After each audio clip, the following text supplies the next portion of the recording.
రోజు రోజుకి గోల్డ్ రేట్లు పెరుగుతున్నాయి. తాకట్లో ఉన్న బంగారానికి వడ్డీలు పెరుగుతున్నాయని టెన్షన్ పడుతున్నారా? కొమ్మూరి గోల్డ్ వచ్చాక ఆ టెన్షనే పోయింది. కొమ్మూరి గోల్డ్. నమస్తే, వెల్కమ్ టు అవర్ ఛానల్. మనతో పాటు సీనియర్ జర్నలిస్ట్ దాము బాలాజీ గారు ఉన్నారు. వారిని అడిగి మరిన్ని వివరాలు తెలుసుకున్నాం. సార్, దేశ క్యాబినెట్లో అంటే ఇప్పటికే మోడీ క్యాబినెట్లోకి చంద్రబాబును తీసుకుంటున్నారు. ఏపీ ముఖ్యమంత్రి కూడా మారే అవకాశం ఉంది అని చెప్పి వార్తలు వస్తుంది. దీంట్లో వాస్తవం ఏంటి? నిజానికి ఇది సాధ్యం అవుతుందా లేదా? మామూలుగా చాలా కాలం నుంచి అంటే దాదాపు 1 year నుంచి కూడా చంద్రబాబు కేంద్రంలోకి వెళ్తాడు. కేంద్రంలో ఉప ప్రధానమంత్రిగా చంద్రబాబు నియమిస్తారు. ఇక్కడేమో సీఎంగా లోకేష్ ప్రమోట్ అవుతాడు అన్న వార్త గతంలో వైరల్ అయింది. ఈ చాలా మంది అంటారు ఇది కావాలని తెలుగుదేశం వాళ్ళే చేస్తున్నారు. కానీ నాకు తెలిసి ఏంటంటే నేషనల్ లెవెల్లోనే అనేక ఛానళ్ళు నాయుడు బాబు విల్ బికమ్ డిప్యూటీ పిఎం అని చాలా న్యూస్ ఛానళ్ళు చేశారు. ముఖ్యంగా యూట్యూబ్లో వెరీ పాపులర్ న్యూస్ ఛానల్స్ కొన్ని ఉన్నాయి నార్త్లో. వాళ్ళు ఎప్పటి నుంచో బీహార్ ఎన్నికలకు ముందే చాలా గట్టిగానే చేశారు. ఎందుకంటే అక్కడ నితీష్ కుమారు చంద్రబాబు వీళ్ళిద్దరి మీద డిపెండ్ అయ్యి అక్కడ సెంట్రల్లో గవర్నమెంట్ ఫామ్ అయింది. సో నితీష్ కుమార్ని కూడా ఇప్పుడు రాజ్యసభలోకి తీసుకుంటున్నారు. ఎందుకంటే అక్కడ బీజేపీ అతన్ని ముఖ్యమంత్రిని చేశారు బీహార్కి. సో నితీష్ని కేంద్రంలోకి తీసుకుంటున్నారు. కాబట్టి చంద్రబాబుని కూడా కేంద్రంలోకి తీసుకోవాలని అంటే వీళ్ళిద్దరి మీద ఆధారపడి డిపెండ్ అయినారు. కాబట్టి నెక్స్ట్ కూడా వీళ్ళిద్దరు చాలా ఇంపార్టెంట్. నెక్స్ట్ ఎలక్షన్లో 2029 ఎలక్షన్లో కూడా వీళ్ళిద్దరూ చాలా ఇంపార్టెంట్ ఎవరికి, బీజేపీకి. అందుకని వీళ్ళిద్దరూ మళ్ళీ అటు ఇటు పోకుండా ఇప్పుడు ముఖ్యమంత్రిగా మాత్రమే ఉన్నాడంట చంద్రబాబు. రేపొద్దున ఇండియా కూటమికి గాలి వేస్తుందంటే అటు వెళ్ళిపోయే అవకాశం ఉంది. అందుకని తమ దగ్గర ఆయనకి కొంత మంచి పదవి ఇచ్చి తమ దగ్గర పెట్టుకుంటే తమ కంట్రోల్లోనే ఉంటారు, ఎక్కడికి పోరు అనే ఒక యాంగిల్లో బీజేపీ ఆలోచిస్తుంది. అందుకని బీజేపీ ముఖ్యమంత్రి ఉప ప్రధానిగా చంద్రబాబుని పెట్టుకుంటుంది అన్న ఒక నెరేటివ్ హిందీ మీడియానే వైరల్ చేస్తుంది. ఇప్పుడు ఏంటంటే మొన్న క్యాబినెట్ మీటింగ్ జరిగింది. దాదాపు 4.5 గంటల పాటు క్యాబినెట్ మీటింగ్ సుదీర్ఘ కాలం జరిగింది. అందులో ఒక నిర్ణయం ఏంటంటే చంద్రబాబుని ఉప ప్రధానిగా చేయాలి. ఇంకెందుకంటే 3 ఏళ్ళు ఎలక్షన్ ఉంది. మామూలుగా మనం బీజేపీ స్టైల్ ఆఫ్ ఫంక్షనింగ్ చూస్తారు. అది ఎవ్రీడే వాళ్ళు పాలిటిక్స్ చేస్తారు. ఎవ్రీడే మామూలుగా చాలా ఒకప్పుడు ఏంటంటే ఎలక్షన్ టైంలోనే పాలిటిక్స్ చేసేవాళ్ళు, మిగతా అంతా కూడా అడ్మిన్ మీద డెవలప్మెంట్ మీద ఫోకస్ చేసేవాళ్ళు. కానీ బీజేపీ స్టైల్ ఏంటంటే ఎవ్రీడే పాలిటిక్స్ చేస్తూనే ఉంటారు. పాలిటిక్స్ చేయని రోజు అంటూ ఉండదు. డెవలప్మెంట్కి పాలిటిక్స్ మిక్స్ చేసేసారు వాళ్ళు. ఇక్కడ కూడా మొన్న 10వ తేదీ వచ్చినప్పుడు యాక్చువల్గా ఆయన వచ్చింది ఏంటి, కొన్ని డెవలప్మెంట్ కార్యక్రమాలు చేయడానికి. కానీ ఆయన ఒక కాంగ్రెస్ ముఖ్యమంత్రిని నువ్వు నాతో చేతులు కలిపన్నాడంటే అర్థమేమి. సో రాజకీయాలు చేయడానికి. అలాగే చంద్రబాబుని కలిశాడు, తర్వాత పవన్ కళ్యాణ్ ఇంటికి వెళ్ళాడు. ఇవన్నీ ఏంటంటే బీజేపీ 24 hours రాజకీయాలు చేస్తారు. కాబట్టి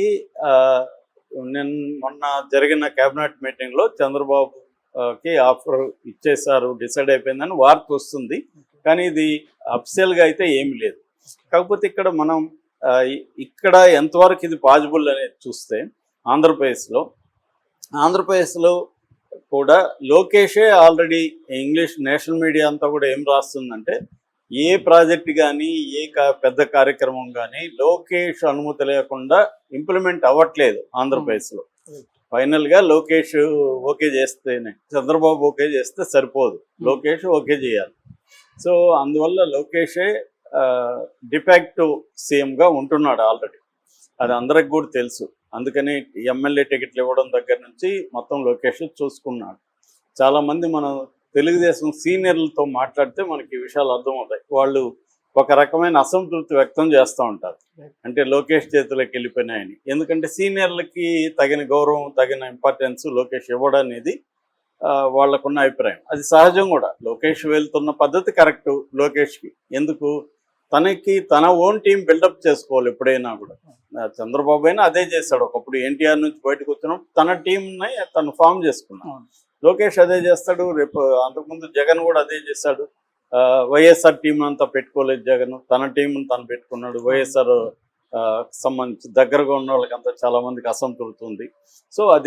సో ఇక్కడ ఛాలెంజెస్ ఏమి ఉండొచ్చు ఈ స్కీమ్కి అంటే చంద్రబాబు ఢిల్లీ లోకేష్ సీఎం అయితే ఛాలెంజెస్ ఏమైనా ఉన్నాయా అనేది చూసినప్పుడు పెద్ద ఛాలెంజెస్ లేవు. మామూలుగా అందరూ ఏమనుకుంటారంటే పవన్ కళ్యాణ్ ఎలా దీన్ని ఒప్పుకుంటాడని. కానీ ఇటీవల పవన్ కళ్యాణ్ నేచర్ గా మనం గమనిస్తే పవన్ కళ్యాణ్ ఒప్పుకునే అవకాశాలు కనిపిస్తున్నాయి. ఎందుకంటే గత కొంతకాలంగా పవన్ కళ్యాణ్ చంద్రబాబు సీఎంగా ఇంకొక 15 years ఉండాలి అనే మాట మాట్లాడడం మానేశాడు. బిగినింగ్ లో చెప్పేవాడు చంద్రబాబు సీఎంగా 15 ఏళ్ళు ఉండాలి, 20 ఏళ్ళు ఉండాలని మాట్లాడేవాడు. ఈ మధ్య ఏమంటున్నాడు, దాని బదులు కూటమి 15 years ఉంటుంది అంటున్నాడు తప్ప చంద్రబాబు సీఎంగా 15 years ఉండాలి అనేది మాట్లాడడం మానేశాడు. అంటే క్లియర్ గా లోకేష్ ని యాక్సెప్ట్ చేశాడు ఆల్రెడీ. అయితే తనని సపోర్ట్ చేసే కాపు పాపులేషన్ దీన్ని ఒప్పుకుంటుందా అంటే వాళ్ళకి ఆల్టర్నేటివ్ లేదు. రేపొద్దున ఏం చెప్తాడు, నేను లోకేష్ ని సీఎం గా సపోర్ట్ చేయకపోతే రాష్ట్ర ఇబ్బంది అవుతుంది, జగన్ చేతిలోకి వెళ్ళిపోతుంది, జగన్ ఒక రాక్షసుడు, జగన్ ఒక అది, జగన్ ఒక ఇది, జగన్ చేతిలోకి వెళ్లకుండా ఉండాలంటే లోకేష్ మనం ఈ త్యాగం చేయాలా, ఒప్పుకోవాలనేది చెప్తాడు. ఇతను కన్విన్స్ చేయడానికి ఇతని దగ్గర ఆల్రెడీ ఒక నెరేటివ్ ఉంటుంది. లోకేష్ కూడా ఇతను అన్న అని పిలుస్తున్నాడు, చాలా గౌరవిస్తున్నారు. కాబట్టి లోకేష్ సీఎంగా ఉంటాడు, ఇతను ఉప ముఖ్యమంత్రిగా డిప్యూటీగా ఆల్రెడీ కంటిన్యూ అవుతాడు. ఇంకొంత ఇంపార్టెన్స్ కూడా ఇవ్వచ్చు జనసేన నాయకులకి, ఇంకొన్ని పదవులు ఇవ్వడం అట్లాంటిది కూడా లోకేష్ రేపు చేయొచ్చు. రేపు ఎలక్షన్ లో ఎలా ఉంటుందో తెలియదు, ఎలక్షన్ ముందే అవ్వాలనేది లోకేష్ ఉన్నది. కాబట్టి లోకేష్ కి ఒక హర్డిల్ పవన్ కళ్యాణ్, అది హర్డిల్ కాదు, నిజానికి ఆల్రెడీ మేనేజ్ చేశారనే టాక్ వస్తుంది. అందుకని ఈ మధ్య కూడా ఆయన విజయ్ని కంపేర్ చేసినప్పుడు కూడా నేను ముఖ్యమంత్రి కావడానికి పార్టీ పెట్టలేదు, అక్కడ పరిస్థితులు వేరు ఇక్కడ పరిస్థితులు వేరు అని చెప్తున్నాడు. అదే నెరేటివ్ లో ఆయన ఏం చెప్తాడు, రేపు పొద్దున మనం సీఎం అవ్వాలంటే మనకున్న పర్సంటేజ్ తక్కువ, ఓట్లు తక్కువ, కాబట్టి ఇప్పుడు నేను కానీ లోకేష్ సపోర్ట్ చేయకపోతే జగన్ చేతులకు వెళ్ళిపోతుంది. అప్పుడు కాపులకు ఉన్న ఆప్షన్ ఏంటి, ఒకటి జగన్ని సపోర్ట్ చేయడమా లేకపోతే పవన్ కళ్యాణ్ వెంట నడవడమా, ఈ 2 ఆప్షన్లే ఉంటాయి. కాబట్టి పెద్ద ఇబ్బంది కాదు. ఇప్పుడైతే లోకేష్కి ఇబ్బంది కాదు. ఒకవేళ పవన్ కళ్యాణ్ అలిగి బయటికి వెళ్ళినా ఇమీడియట్ గా గవర్నమెంట్ కి వచ్చే ప్రాబ్లం లేదు, ఎందుకంటే సొంత మెజార్టీ ఉంది. పవన్ కళ్యాణ్ కూడా ఇప్పుడు చంద్రబాబుని కాదని అంటే లోకేష్ని కాదని బయటికి వెళ్ళే పరిస్థితి లేదు. ఒకవేళ చంద్రబాబే డిసైడ్ అయ్యి అంటే యాంటీ ఇన్కంబెన్సీ జనాల్లో పెరుగుతుంది కాబట్టి నువ్వు సపరేట్గా పోటీ చెయ్యి, నువ్వు మాకు యాంటీగా మారిపో అని చంద్రబాబు సలహా ఇస్తే అప్పుడు లోకేష్ ముఖ్యమంత్రిగా ఉంటే మనం ఎప్పుడు ముఖ్యమంత్రి అవ్వాలి, నేను ఎల్లకాలం వీళ్ళకే సేవ చేయాలా అన్న నెరేటివ్ మార్చేసి పవన్ కళ్యాణ్ ఇండిపెండెంట్గా పోటీ చేసే అవకాశం ఉంది. 2019లో కూడా మనకు అదే కనబడుతుంది. పవన్ కళ్యాణ్ ఎందుకు వెళ్ళాడు అంటే యాంటీ ఇన్కంబెన్సీ జగన్కి వెళ్ళకూడదు అనే ఉద్దేశంతోనే పవన్ కళ్యాణ్ తెలుగుదేశానికి యాంటీగా పోటీ చేశాడు. ఇప్పుడు కూడా అదే యాంగిల్లో మళ్ళీ దీన్ని ఉపయోగించుకుని కూడా అలాగే వెళ్ళొచ్చు. కాపు అందరు రెచ్చగొట్టి మనం ఎంతసేపటికి రెడ్లకో కమ్మలకో ఉడిగం చేయాలా, మనం ముఖ్యమంత్రి అవ్వద్దా అని ఒక నెరేటివ్ తీసుకొని ఆయన అప్పుడు వెళ్తాడు. అప్పుడు వెళ్ళినాక మళ్ళీ పోల్ అలయన్స్ లకి రావచ్చు పవన్ ఇది లోకేష్ తో. అప్పుడు మళ్ళీ ఏం మాట్లాడతాడు, నేను కానీ ఇప్పుడు లోకేష్ కి సపోర్ట్ చేయకపోతే ఒక భూతం ఉంది, ఒక రాక్షసుడు ఉన్నాడు, ఒక భయంకరమైన ఇది ఉంది, రాష్ట్రం అభివృద్ధి కాదు, 10 ఏళ్ళు వెనక్కిపోతుంది, నేను రాష్ట్ర ప్రయోజనాల కోసమే లోకేష్ కి మద్దతు ఇస్తున్నాను అని రేపు పొద్దున ప్లేట్ ఫిరాయించవచ్చు. సో ఇంకా ఒకవేళ పవన్ కళ్యాణ్ మీదే డిపెండ్ అయ్యి గవర్నమెంట్ ఫామ్ అయ్యే పరిస్థితి ఉంటే అప్పుడు కర్ణాటకలో లాగా పంచుకోవచ్చు. 2.5 years లోకేష్ సీఎం ఉంటాడు, 2.5 years పవన్ కళ్యాణ్ సీఎం ఉంటాడు. అంటే ఆయనకు ఒక 30-40 సీట్లు ఆయన తెచ్చుకోగలిగితే, లేదా ఉన్నప్పుడు ఏదో ఒక 5 సీట్లు 6 సీట్లు వచ్చాయనుకుందాం ఫర్ ఎగ్జాంపుల్ పవన్ కళ్యాణ్కి, అప్పుడు గవర్నమెంట్లో చేస్తాడు, మరి యథావిధంగా ఉప ముఖ్యమంత్రిగా ఉంటాడు. ఇది ఈ స్కీము క్లియర్గా ఉంది. కాబట్టి పవన్ కళ్యాణ్ వల్ల లోకేష్కి పెద్ద ఇబ్బందులు లేవు. రెండవ ప్రాబ్లం ఏంటంటే సీనియర్స్ ఆల్రెడీ సీనియర్స్ చాలా మందిని పక్కన పెట్టేశారు, కొంతమంది ఉన్నారు, వాళ్ళనందరినీ ఎక్కడెక్కడ పెట్టేశాడు. కొత్త టీం ఫామ్ అయిపోయింది. సో లోకేష్కి సీనియర్స్ నుంచి కూడా వాళ్ళకి ఒకవేళ ఇబ్బంది ఉన్నా వాళ్ళకి వేరే మార్గం, జగన్ దగ్గరికి పోలేరు కదా, ఏం చేస్తారు వాళ్ళు, వాళ్ళు తిట్టుకుంటా లోపల తిట్టుకుంటున్నా పైకి సపోర్ట్ చేయాల్సిందే, అవును. వాళ్ళకి మార్గం లేదు. రెండోది బ్యూరోక్రసీ మీద ఆల్రెడీ లోకేష్ పట్టు వచ్చేసింది. సో ఇంకా 3 ఏళ్ళు ఉంది కాబట్టి కంప్లీట్గా పట్టు వస్తుంది. తన టీంని కూడా బ్యూరోక్రసీ అంతా కూడా ఫామ్ చేసుకుంటూ వెళ్తున్నాడు. కాబట్టి బ్యూరోక్రసీ వైపు నుంచి కూడా ఇబ్బంది లేదు. ఒకటే ఏంటంటే గ్రౌండ్ లెవెల్లో లోకేష్కి రూరల్ లెవెల్లో గ్రౌండ్ లెవెల్లో ఇంకా తగిన నాయకత్వ గుర్తింపు రాలేదు. ఓకే. అది మెల్లమెల్లగా వస్తుంది. ఎందుకంటే లాస్ట్ ఎలక్షన్లో చంద్రబాబు వాలంటరీగానే డెలిబరేట్గానే లోకేష్ని జనంలోకి తిప్పలేదు. పాదయాత్ర తర్వాత లోకేష్ జనంలోకి వెళ్ళింది తక్కువ. ఎందుకు? పవన్ కళ్యాణ్కి ఇబ్బంది అవుతుందని చంద్రబాబు మంగళగిరికి ప్రధానంగా లోకేష్ని పరిమితం చేశారు. ఈసారి జరగదు. ఈసారి పవన్ కళ్యాణ్ ఒక పక్క లోకేష్ ఒక పక్క జనాల్లోకి వెళ్తారు ఎలక్షన్ ముందు. కాబట్టి ఆ రకంగా ఆ కొరత కూడా లోకేష్ కొంతవరకు తీర్చే అవకాశం ఉంది. ఆల్రెడీ లోకేష్కి డెవలప్మెంట్ విషయంలో, తర్వాత ఇంటర్నేషనల్గా ఎక్స్పోజర్ విషయంలో మంచి పేరే వచ్చింది. పాదయాత్ర వల్ల ఇంతకుముందు ఆయన్ని పప్పు గిప్పు అనేవాళ్ళు ఇప్పుడు అది వాళ్ళు కూడా వైసీపీ వాళ్ళు కూడా అన్నం మానేశారు.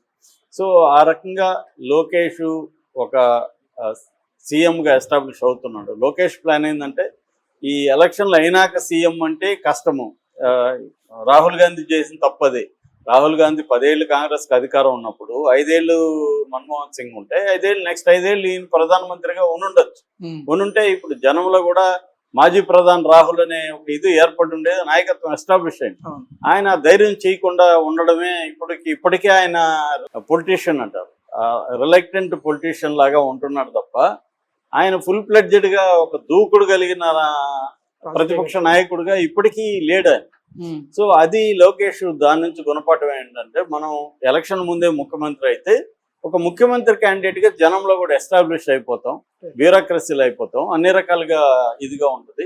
సో ఏదన్నా ఇబ్బందులు ఉంటే పవన్ కళ్యాణ్ నుంచి ఆయన సపోర్ట్ చేసే ఇబ్బందులు ఉంటే కూడా ముందే పరిష్కరించుకోవడానికి టైం ఉంటుంది అనేది లోకేష్కి ఉన్న ప్లాన్. సో ఆల్రెడీ కేంద్రంలో లోకేష్కి మంచి సంబంధాలు ఉన్నాయి. లోకేష్ ఇప్పుడు ఈ మధ్య గమనిస్తే మనం పవన్ కళ్యాణ్ కంటే కూడా లోకేష్కే మోడీ కానీ అమిత్ షా కానీ ఇంపార్టెన్స్ ఇస్తున్నారు. సో అది క్లియర్ గా ఉంది. At the same time Pawan కళ్యాణ్కి ఏమీ అగౌరవపరచట్లేదు. పవన్ కళ్యాణ్కి ఇవ్వాల్సిన ఇంపార్టెన్స్ ఇస్తున్నారు. ఆప్టిక్స్ చూసినప్పుడు పవన్ కళ్యాణ్ పెద్ద పెట్టేనట్టుగానే ఉంది. చంద్రబాబు కూడా మధ్య వాళ్ళ ఇంటికి వెళ్ళి పరామర్శించాడు. లోకేష్ కూడా పవన్ కళ్యాణ్ అన్న అని ప్రతిసారి సంబోధిస్తున్నాడు. కాబట్టి పవన్ కళ్యాణ్కి ఏ రకంగా ఇబ్బంది రాకుండా చూసుకుంటున్నారు. పవన్ కళ్యాణ్ కూడా వాళ్ళని ఇరుకుని పెట్టట్లేదు. బిగినింగ్ లో అది హడావుడి చేశాడు కదా, సీట్ ద షిప్ అనడం, అక్కడ పోయి ఇది చేయడం, ఇక్కడ పోయి తిరుమలలో పోయి వీళ్ళని సస్పెండ్ చేయండి అనడం, ఇవన్నీ కూడా ఈ మధ్య చేయట్లేదు. మీరు గమనిస్తే సైలెంట్ గా ఆయన పని ఆయన చేసుకెళ్తాను. కాబట్టి ఈ కేంద్రంలోనూ ఇబ్బంది లేదు, రాష్ట్రంలో కూడా లోకేష్ సీఎం అవడానికి, చంద్రబాబు డిప్యూటీ పిఎం అవడానికి ఇబ్బందులు అయితే లేవు. కాకపోతే అది జరుగుతుందా లేదా అనేది ఎప్పుడు జరుగుతుంది అనేది చూడాలి. మొత్తంగా ఇప్పుడైతే ఎస్టాబ్లిష్ అయితే ఎక్కడైతే అక్కడ ప్లాన్ చేసి ప్లాన్ అయితే రెడీగా ఉంది, అమలు చేయడమే ఆలస్యం. అంతే. Okay sir, thank you.